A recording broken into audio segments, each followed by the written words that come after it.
All right, now, as much as let me do my introduction again. Welcome to a brand new video on the Targeted Individual Program, Targeted Individual Experience. So, as much as the New York Predator Department and their Predator officer dislike me using the name the NY Predator Department and calling them Predator officers, but that's exactly who they are. All right, so again, I was on the bus just relaxing on Google, reading some of the articles that have just came out. And one article was about the New York Predator Department and how within the past few years, they have cost the city, these are the New York Predator Department and their Predator officers have cost the city and taxpayers over $500 million, right, on wrongful convictions, officers using false witnesses, coercing confession out of suspects, right? So again, this goes back to brainwashing and how that you can be psychologically manipulated and coerced into confessing to crimes that you didn't commit. Okay? So as much as they want to keep perpetuating the lie that those things can happen, and speaking of them, here they go right there again. Okay, look, is there any more? Sometimes they love to do a show of force, right? And then you had one detective who hit him alone, or he alone, I should say. Let me get my English right. So he alone cost the city over $110 million.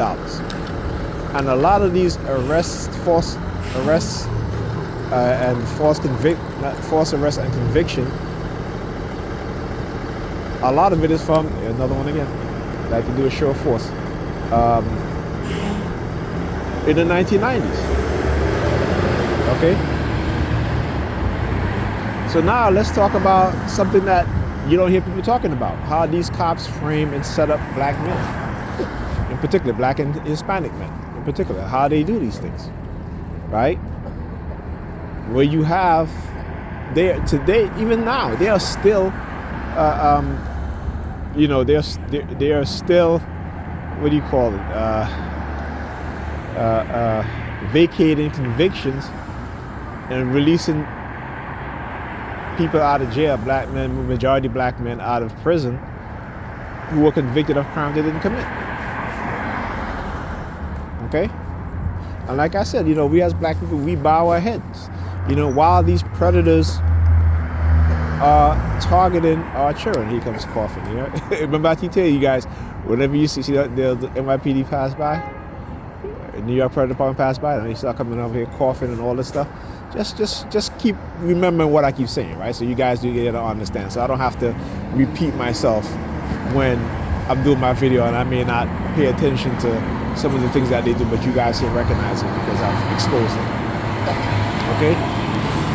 And notice he just started coming out as soon as those New York Predator Department officers in their vehicles drove by, right? Anyhow. Okay, so again, when I talk about I've been talking about this thing for over 2 decades now, or actually said a decade and a half, right? And I keep saying, like, how many more? How many more? Okay, because we know that there are a lot more. There are a lot more because they are incentivized to engage in criminal behavior against the public and particularly against black men. Right? A lot of them have advanced their career on the backs and on the freedom of black men. Okay? Whether it be for doing incarceration or the killing of a black man. You ever notice that? This is in the police department all across America. And I want you guys to listen to me very seriously here. Okay? You ever notice that whenever there's a police officer kills a black man or a black woman, if they're not convicted or if they're not fired from their job, right? Which is a rarity, right? But the vast majority of them, they get promoted. You ever notice that? Now I want you guys to look at that trend, right? Because again, there's a lot of things that we don't look at because we don't have the the eyes and the mind to see it. Okay, you understand what I'm saying? Because we have been conditioned to ignore a lot of things. But when you are a TI, a target individual, they'll attack you psychologically. They've attacked you covertly and psychologically before you even become aware of it. And most people don't become aware of it. Most people just kind of like, look at their circumstances being bad luck or something like that, and it's not. Okay? See, many of us don't want to think, particularly in the black community, that these white racists, right, that if they have the opportunity to negatively affect and impact every single black man, woman, and child, that they're going to do it. Okay?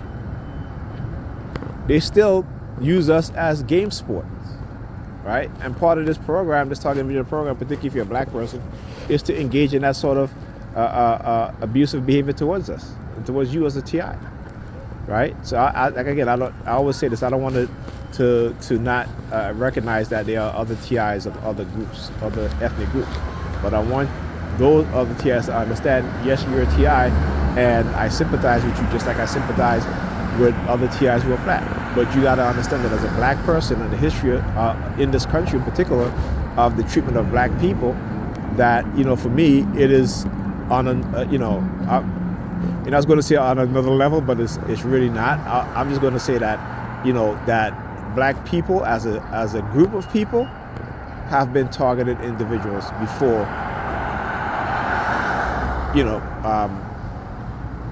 How can I say this in a way that I don't want to diminish what other groups of TIs are going through also. But we just put it like this. Black people in America has been a special target for the white racists. Okay, I'm gonna just say it like that, right? So, because again, a lot of my targeting in the beginning have to do with a lot of the racial component in there, right? So, example, me getting a phone call, calling me the N-word, playing the song, N-word on a watermelon, and also run N-word run, that sort of thing, So that's why I say it's different, it's different. If you're a white TI, I can't speak for you, but if you're getting messages calling you a white whatever from a black person, then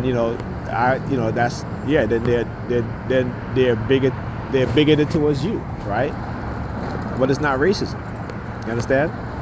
Because racism is systematic. You see, we like to confuse between racism and bigotry, and it is the agenda of particularly the white liberals to try to replace bigotry with racism. But bigotry is you acting as an individual, right? Or within your community acting as an individual, right? As individuals discriminating against black people or any other group of people. So me, I could be a bigoted person. You know what I'm saying? I can say, well, I don't like you because you're this and that. That would be bigoted, but that's not what I say. I said that I don't care who you are, right? If you are black, white, Asian, Hispanic, whatever, and you hate me and you're working to, destroy my life, right? That means that you hate me. So I'm gonna treat you and feel about you the same way. So if you hate me, I hate you. Now, if you love me, you respect me, your courtesy, you want to see me do good, and you want to help, and then I will feel the same way, and I will do the same thing, right? So again, you know what I'm saying? I'm only bigoted towards those who are bigoted towards me. But racism is a systematic structure. It is a system based on the structure, and this is talking about industries, corporations, state government sanction, okay? Discrimination, all right? Like I said, where you have policies and laws written to discriminate against certain group of people. And it's still happening here in America today, okay? But what has happened over the past 3 decades is the use, again, of psychological manipulation on the minds of black people, and using technology like silent sound on the minds of black people to make us passive and docile, right? So whenever there's something that spark our anger, like, you know, Eric Garner, like Philando Castile, like George Floyd, like Sandra Bland, like Breonna Taylor, and many others that, again, and I'm gonna say this so we understand this, right? Black men and black women get killed by the police almost every single day, okay? But what the liberals would do is pick certain black people who have been killed and push that as a narrative, right? And why do they do that? Because they are constantly testing us as black people and as a society to see if their conditioning works, right?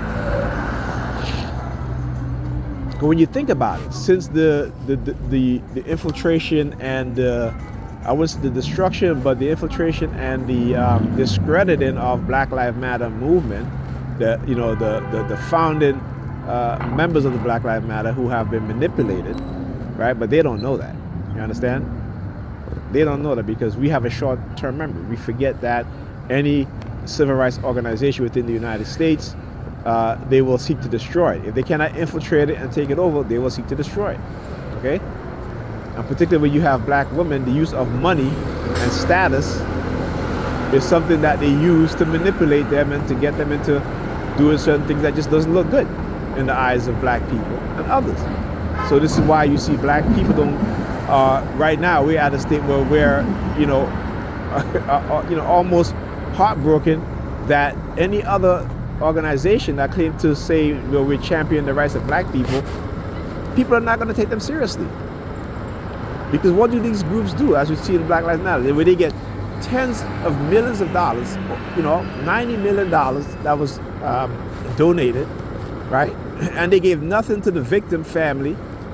They did nothing within those community, right?